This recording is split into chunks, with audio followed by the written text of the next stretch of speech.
आपने हमारे चैनल को अभी तक सब्सक्राइब नहीं किया है तो यहाँ पर रेड कलर का सब्सक्राइब बटन दिख रहा है, उसे क्लिक करें और हमारे चैनल को सब्सक्राइब कीजिए और साथ ही साथ बेल आइकन को भी क्लिक कीजिए, जिससे आपको ताज़ा अपडेट मिलती रहे। हमारे मोहम्मद आरिफ साहब हैं। ये जो है मोहम्मद आरिफ साहब आज से कुछ दिन पहले मोहम्मद आरिफ साहब जो है ये मुजफ्फरनगर के न्योला विलेज के रहने वाले उत्तर प्रदेश के। ये और इनके भाई वगैरह सब जने कपड़े का व्यापार करते हैं। हैदराबाद, सिकंदराबाद, वरंगल के मुख्तलिफ इलाक़ों में दिल्ली से, कलकत्ते से कपड़ा लाके बेचते हैं लोग और कई सालों से कर रहे हैं। तो आज से कुछ दिन पहले आपको याद होगा कि 27 अप्रैल के दिन 2018 इनके भाई मोहम्मद अब्दुल मन्नान और इनके दूसरे दो चिचेरे भाई और उनके दोस्त अहबाब वरंगल में मोहम्मद शाहिद और कोई लोग वरंगल में जो है वहाँ पर कपड़े का व्यापार कर रहे थे। तो अचानक 27 तारीख के दिन सुबह में कुछ पुलिस वाले आकर इनके भाई को, इनके दो चिचेरे भाइयों को और उनके दोस्तों को पुलिस उठाकर लेके गई। पहले एक मुकाम पर लेकर गई, फिर वहाँ पर उनकी झड़ती किए, आधार कार्ड चेक किए, पूरा चेक करे। उसके बाद में उनको फिर दूसरे मुकाम पर लेके गए। तो इस दरमियान ये हुआ कि इनके भाई की तबीयत ख़राब हुई, सीने में तकलीफ़ हुई। तकलीफ़ होने के बाद में इनके भाई को हॉस्पिटल नहीं ले गया, दवा नहीं दिए, उल्टा पानी की खाली बोतल से मारे। ये वाक़या जो है वहाँ पर जो इनके भाई के साथ गिरफ्तार हुए थे ये लोगों की गवाही है और पूरा वीडियो मैसेज है इनका। उसके बाद में इनको जब बहुत ही ज़्यादा तबीयत ख़राब होकर बेहोश हो गए तो वरंगल गवर्नमेंट हॉस्पिटल इनको लेके गए। लेकर जाने के बाद में इनको वहाँ पर इंतकाल हो गया।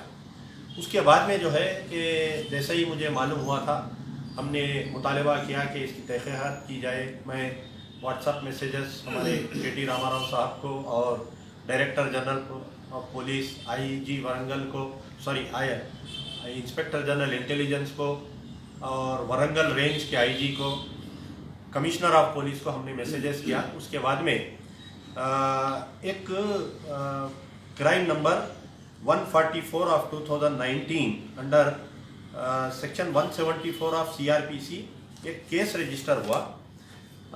उसके बाद में एक केस रजिस्टर हुआ ये तहक़ीक़ात का।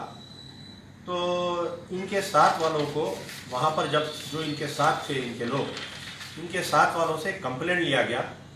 डरा धमका के ये कंप्लेंट में ये बावर कराया गया कि अब्दुल मन्नान की जो मौत है पुलिस तहवील में नहीं हुई, बाहर किसी मुकाम पर मौत हुई। तो पहली बात यह है कि अगर उसके घर में उसकी मौत हुई तो पोस्टमार्टम क्यों करवाई पुलिस और केस क्यों रजिस्टर करे।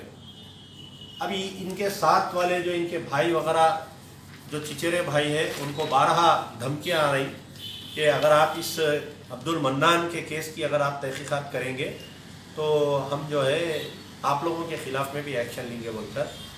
तो बेचारे बहुत डरे हुए हैं, सहमे हुए हैं। पहले मुजफ्फरनगर के लोग हैं, नया मुल्क है। बीच में ये हुआ कि ये अब्दुल मन्नान की मौत के ऊपर हमारे महमूद अली साहब, deputy chief minister home minister government of Telangana ने एक बयान दिया और उस बयान में उन्होंने ये कहा कि सीधा क्लीन चिट दे दिया वरंगल पुलिस को। होना तो ये चाहिए था, अगर वो तजुर्बेकार सियासतदान होते, यानी तजुर्बेकार या कोई मिली हमदर्दी रहती उनके जहन में, हमदर्दाना अगर बयान देते तो उनका काम था कि ये बोलना कि मैं जो है इसकी तहक़ीक़ात करवाऊँगा, मुझे इस बात की इल्म लिए है। मैं कमिश्नर ऑफ पुलिस वरंगल को या आईजी वरंगल से हम किसी IPS ऑफिसर से इसकी तहक़ीक़ात करवा कर अगर कोई पुलिस वाले इसमें ज़िम्मेदार है तो उनको सज़ा दिलाऊँगा। लेकिन महमूद अली साहब ऐसा बयान नहीं दिए। महमूद अली साहब ने क्लीन चिट दे डाली पुलिस को।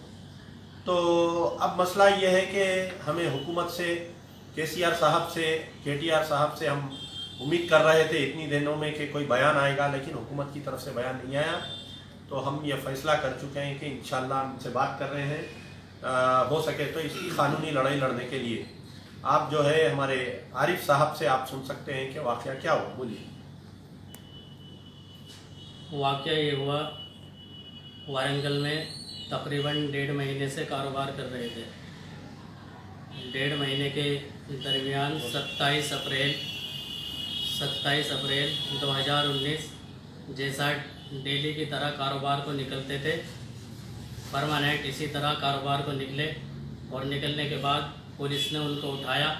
उठाने के बाद थाने में तहकीकात की, आधार कार्ड चेक किए और कपड़ा वगैरह हमारा चेक किया। उस वक्त अब्दुल मन्नान के सीने में दर्द होता है। दवाई को पुलिस वालों को उससे दरख्वास्त करते हैं कि पुलिस वाले हमको दवाई दिलवाए।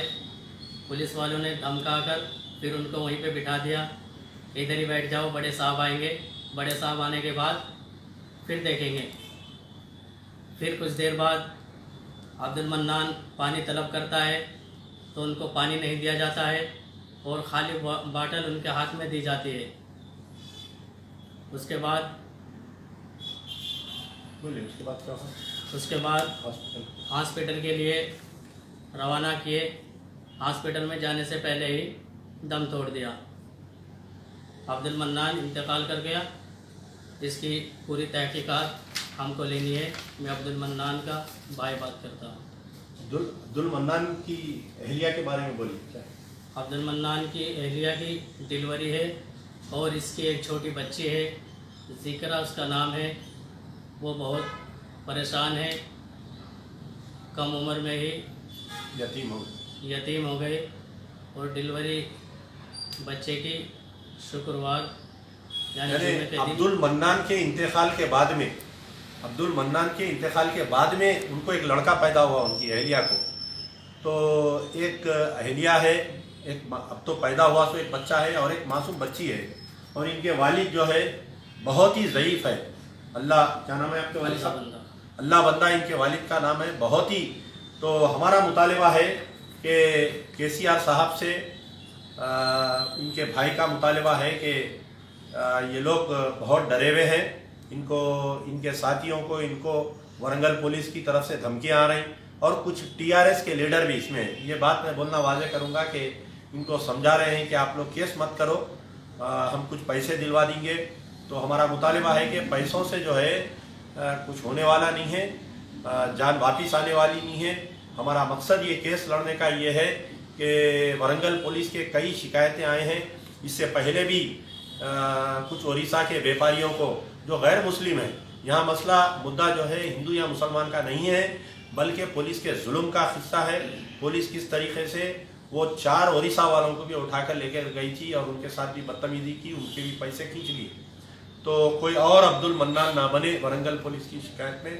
हमारा मुतालिबा है कि चीफ मिनिस्टर से और उनके फर्जंद KTR जो TRS के वर्किंग प्रेसिडेंट है कि साफ शफाफ इसकी इंक्वायरी करवाई जाए।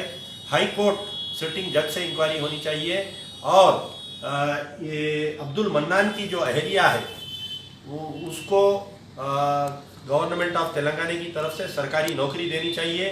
2 मासूम बच्चे, एक लड़का एक लड़की है, उसकी जो है पूरी तहकीकात होनी, उनकी तालीम के लिए गवर्नमेंट जिम्मेदारी लेनी चाहिए। यहाँ पर रेसिडेंशियल स्कूल में हम उनको डालना चाहते हैं और जो 2 बेडरूम फ्लैट जो गवर्नमेंट की तरफ से दिया जा रहा है, मरहूम अब्दुल मन्नान की अहलिया को एक फ्लैट देना चाहिए।